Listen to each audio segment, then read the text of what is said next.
آج میں آپ کو لے کے چلنے والی ہوں ایک اور خوبصورت سفر پر، دنیا کے اس شہر میں جہاں ماضی اور مستقبل کی جھلک ایک ساتھ ملتی ہے۔ آج ہم بات کریں گے ازبکستان کے دارالحکومت تاشکند کی۔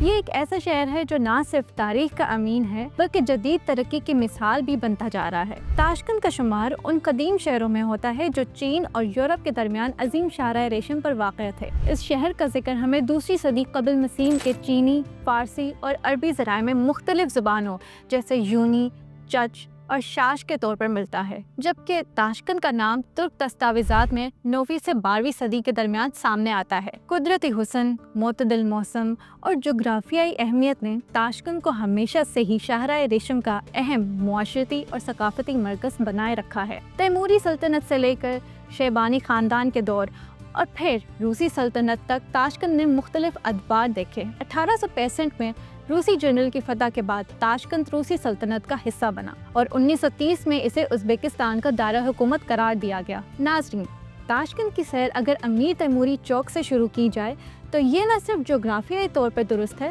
بلکہ تاریخی طور پر بھی۔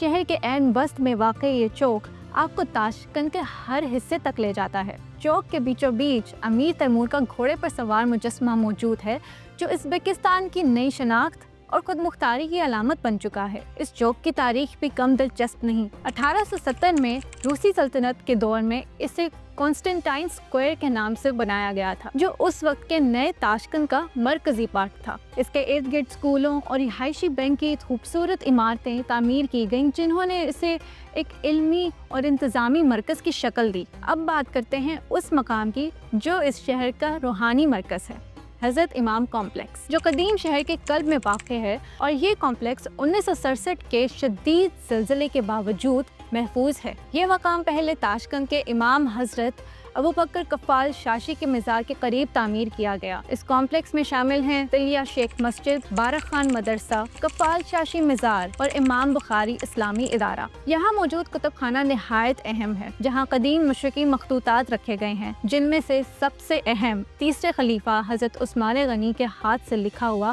قرآن بھی موجود ہے، جو 7ویں صدی میں لکھا گیا اور تیمور کے دور میں ازبکستان لایا گیا۔ اب ہم پہنچے ہیں تاشکند کے مشہور 400 بازار، جو اپنے سبز گنبد کے نیچے ثقافت، ذائقے اور رنگوں کا جہاں سمیٹے ہوئے ہے۔ یہاں مسالہ جات کے ڈھیر، مختلف اقسام کے اناج، مقامی مٹھائیاں، پھل، سبزیاں، روٹیاں اور روایتی اشیاء ملتی ہیں۔ یہ بازار صرف خریداری نہیں بلکہ ایک زندہ ثقافتی تجربہ ہے۔ اب چلتے ہیں تاشکند کے ایک اور نمایاں مقام کی طرف، آزادی چوک۔ یہ چوک دیکھتے ہی کسی باغ کی مانند نظر آتا ہے۔ یہاں کے داخلی دروازے پر آزادی کے محراب ہیں جس پر سفید پرندوں کے مجسمے نصب ہیں۔ مرکز میں ایک کانسی کا گلوب نصب ہے جو ازبکستان کی خود مختاری کی علامت ہے، اور اس کے نیچے موجود ہے ایک ماں اور بچے کا مجسمہ جو خوشحال ازبک ماں کی علامت ہے۔ چوک کے شمالی جانب یادگاروں کی گلی ہے جس میں دوسری جنگ عظیم کے شہیدوں کے نام لکھے گئے ہیں۔ آخر میں جلتی ہوئی ابدی آگ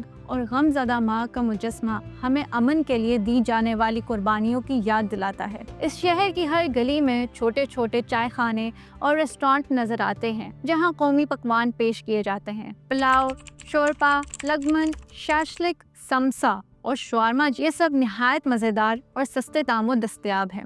دلچسپ بات یہ ہے کہ تاشکند نہ صرف ازبکستان کا دارالحکومت ہے بلکہ پورے وسطی ایشیا کا سب سے بڑا شہر بھی ہے، اور آج کل یہاں ایک نئی اور جدید ترقی کا دور شروع ہو چکا ہے، نیو تاشکند ماسٹر پلان۔